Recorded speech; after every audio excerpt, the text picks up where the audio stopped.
Hi everyone. Shoulder దగ్గర ఖర్చులు అనేవి బయటికి కనపడకుండా నీట్గా ఎలా స్టిచ్ చేసుకోవాలో ఈ వీడియోలో చూపిస్తాను, చూసేయండి. ఫ్రంట్ సైడ్ ఆల్రెడీ నేను లైనింగు మెయిన్ క్లాత్ యాడ్ చేసేసాను. ఇది బ్యాక్ పార్ట్ వచ్చి ఇప్పుడు యాడ్ చేస్తున్నాను. బ్యాక్ పార్ట్కి నెక్ చుట్టూ మాత్రమే యాడ్ చేయాలి. దీనికి 2 లైనింగ్లు వచ్చినాయి, సాటిన్ కాటన్ 2 కూడా యాడ్ చేశాను. సాటిన్ యాడ్ చేశాను, ఇప్పుడు కాటన్ యాడ్ చేశాను. నెక్ చుట్టూ చిన్న చిన్న నాట్లు పెట్టుకోవాలి తిరగాలంటే.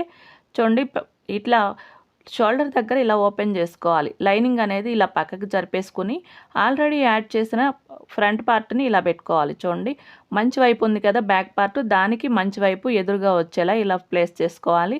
ఆమ్ హోల్ వైపు ఆమ్ హోల్, నెక్ వైపు నెక్ వచ్చేలా చూసుకుని ప్లేస్ చేసుకోవాలి, రివర్స్ చేసుకోకూడదు. చూడండి, ఇలా ఒక స్టిచ్ అనేది వేసుకోవాలి 1/2 ఇంచ్ గ్యాప్తో.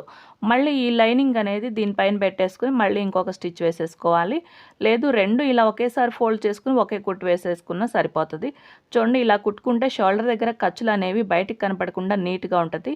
ఇది ఫ్రాకు, 12 ఏళ్ల పాపకి కుట్టిన ఫ్రాకు. కటింగ్ స్టిచ్చింగ్ మన ఛానల్లో ఉంది, లింక్ ఇస్తాను, ఒకసారి చూడండి. ఖర్చులు కనపడవు, అలాగే షోల్డర్ దగ్గర కూడా నీట్గా ఉంటుంది. వీడియో నచ్చితే లైక్ చేయండి, మీకు తెలిసిన వాళ్ళకి షేర్ చేయండి, మన ఛానల్ని సబ్స్క్రైబ్ చేసుకోండి. వీడియోలో ఉన్న కామెంట్ అయితే పెట్టండి. Thank you for watching.